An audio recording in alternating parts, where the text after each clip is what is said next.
नमस्कार, जीवन दर्शन 369 में आपका स्वागत है।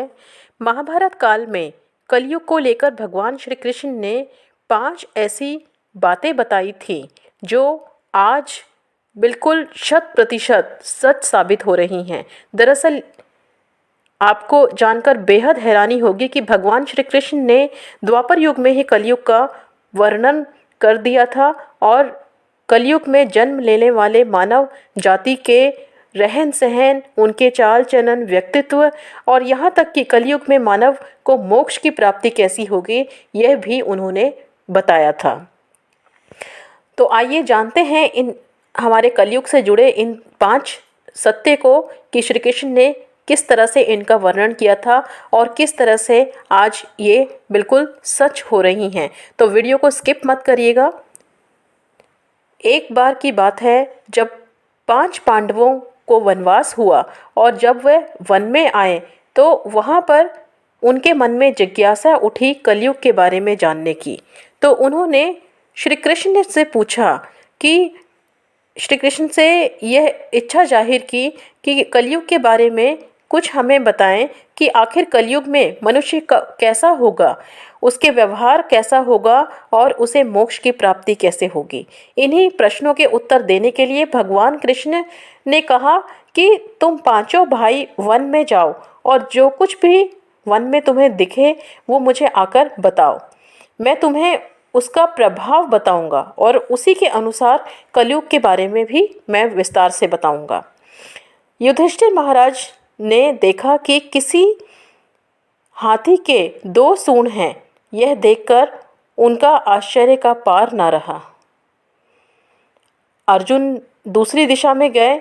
वहाँ उन्होंने देखा कि कोई पक्षी है, उसके पंख पर वेद की ऋचाएं लिखी हुई हैं, पर वह पक्षी मुर्दे का मांस खा रहा है और यह भी बहुत ही आश्चर्यजनक था।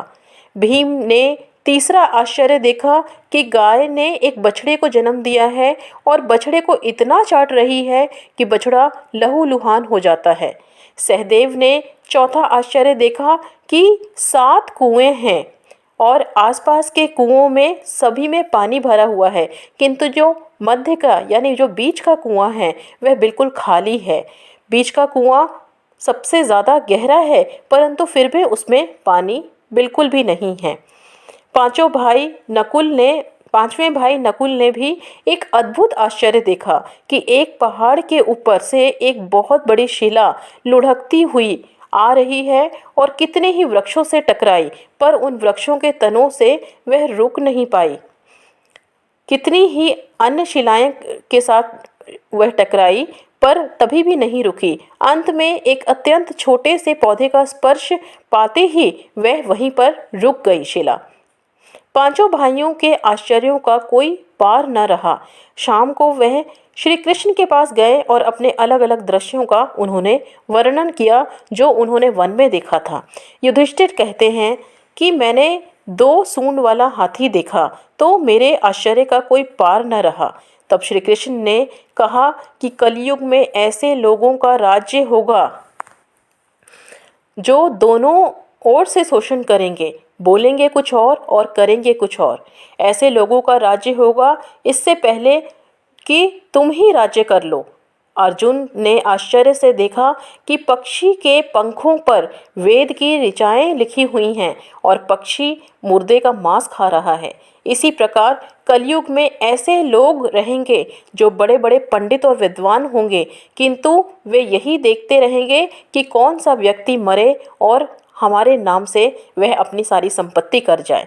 संस्था के व्यक्ति यह सोचेंगे कि कौन सा व्यक्ति मरे और संस्था हमारे नाम हो जाए। हर जाति धर्म के प्रमुख पद पर बैठे हुए व्यक्ति यही सोचेंगे कि कब किसका श्राद्ध हो, चाहे कितने भी बड़े लोग होंगे, किंतु उनकी दृष्टि धन के ऊपर यानी मांस के ऊपर ही रहेगी।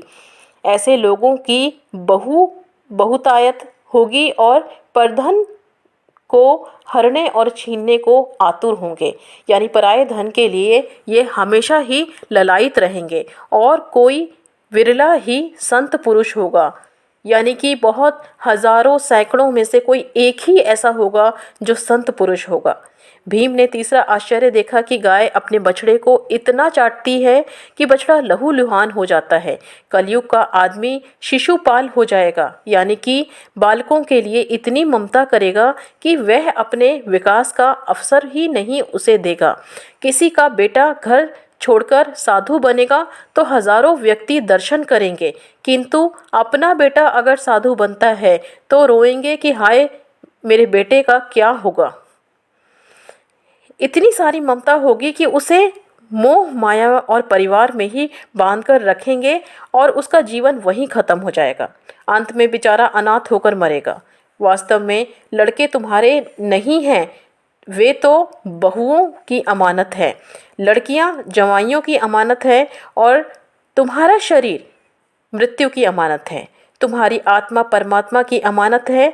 सहदेव ने चौथा आश्चर्य देखा कि 5-7 भरे कुओं के बीच में एक कुआं बिल्कुल खाली है। इस पर भगवान श्री कृष्ण कहते हैं कि कलयुग में धनाध्यक्ष लोग लड़की के विवाह में, मकान के उत्सव में, छोटे बड़े उत्सवों में लाखों रुपए खर्च कर देंगे, परंतु पड़ोस में यदि कोई भूखा प्यासा है तो यह नहीं देखेंगे कि उसका पेट भरा है या नहीं। दूसरी ओर मौज मस्ती में शराब, कबाब और फैशन और अनेक तरह के व्यसनों में पैसे उड़ाएंगे, किंतु किसी को 2 बूंद आंसू पोंछने में उनकी रुचि बिल्कुल भी नहीं होगी, और जिनकी रुचि होगी उन पर कलयुग का प्रभाव नहीं होगा, उन पर भगवान का प्रभाव होगा। 5वां आश्चर्य यह था कि एक बड़ी चट्टान पहाड़ से लुढ़की और वृक्षों के तने और चट्टानों से वह रुक नहीं पाई, किंतु एक छोटे से पौधे से टकराकर रुक गई। कलयुग में मानव का मन नीचे गिरेगा, उसका जीवन पतित होगा। यह पतित जीवन की शिलाओं से नहीं रुकेगा और न ही सत्ता के वृक्षों से, किंतु हरि नाम के एक छोटे से पौधे से, हरि के कीर्तन के एक छोटे से पौधे से मनुष्य जीवन का पतन रुक जाएगा। अर्थात कलयुग में श्री हरि के जाप से ही मोक्ष की प्राप्ति होगी। ये था कलयुग का वो 5 सत्य जो भगवान श्री कृष्ण ने पहले ही, यानी कि महाभारत काल में ही पांडवों को बताया था।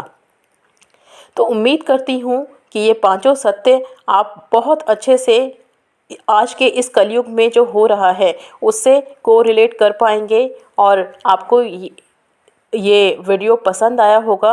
और वीडियो पसंद आया है तो इसको लाइक, शेयर और कमेंट ज़रूर करें, और चैनल पर नए हैं तो इसको सब्सक्राइब ज़रूर करें, ताकि इसी तरह की जानकारियाँ आपके सामने में लाती रहूं। तो मिलते हैं अगले वीडियो में, तब तक के लिए धन्यवाद।